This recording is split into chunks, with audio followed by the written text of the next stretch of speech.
അശ്വമേധം കളി വരട്ടെ, അതിനു മുമ്പ് ഒരു കവിത ചൊല്ലു.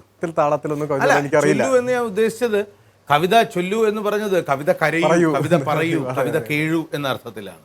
കവിത പാടാനുള്ളതല്ലല്ലോ, അത് പറയാൻ കൂടിയുള്ളതല്ലേ. തീർച്ചയായിട്ടും ഈ ചോദ്യം ഞാൻ പ്രതീക്ഷിച്ചില്ല.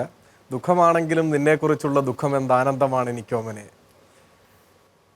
എന്നുമെൻ പാനപാത്രം നിറയ്ക്കട്ടെ നിന്റെ സാന്നിധ്യം പകരുന്ന വേദന. ബാലേന്ദ്രൻ ചുള്ളിക്കാടൻ. ആനന്ദധാര.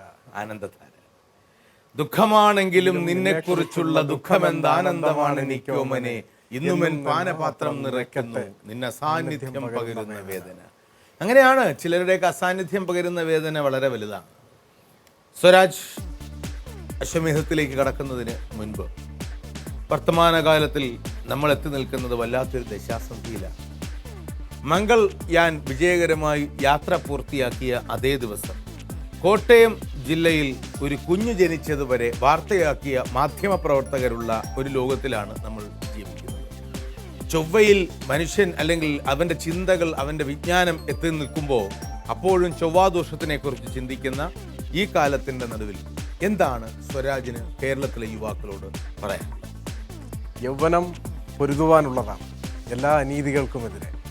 പ്രാണന്റെ അംശം അവശേഷിക്കുന്ന കാലത്തോളം നമുക്ക് ശരിയെന്ന് ബോധ്യമുള്ള കാര്യങ്ങളിൽ അടിയുറച്ചു നിൽക്കാനും തെറ്റെന്ന് ബോധ്യമുള്ള കാര്യങ്ങൾക്കെതിരായി ചൂണ്ടുവിരൽ ഉയർത്താനും നമുക്ക് കഴിയണം. അതാണ് എനിക്ക് പറയുന്നത്. വിരലുകൾ ചൂണ്ടാനുള്ളതാണ്, ഹൃദയം പ്രതികരിക്കാനുള്ളതാണ്, സത്യം ഉച്ചത്തിൽ വിളിച്ചു പറയാനുള്ളതാണ്. അതിൻ്റെ ആഘാതം എന്തു തന്നെയായാലും വിളിച്ചു പറയാനുള്ളത്. ഒരു വാക്കും പകുതിയിൽ വെച്ച് വിഴുങ്ങാനുള്ളതല്ല പറയാനുള്ളത്. ഒരു അമ്പും പകുതിയിൽ നിന്ന് പിൻവലിക്കാനുള്ളതല്ല.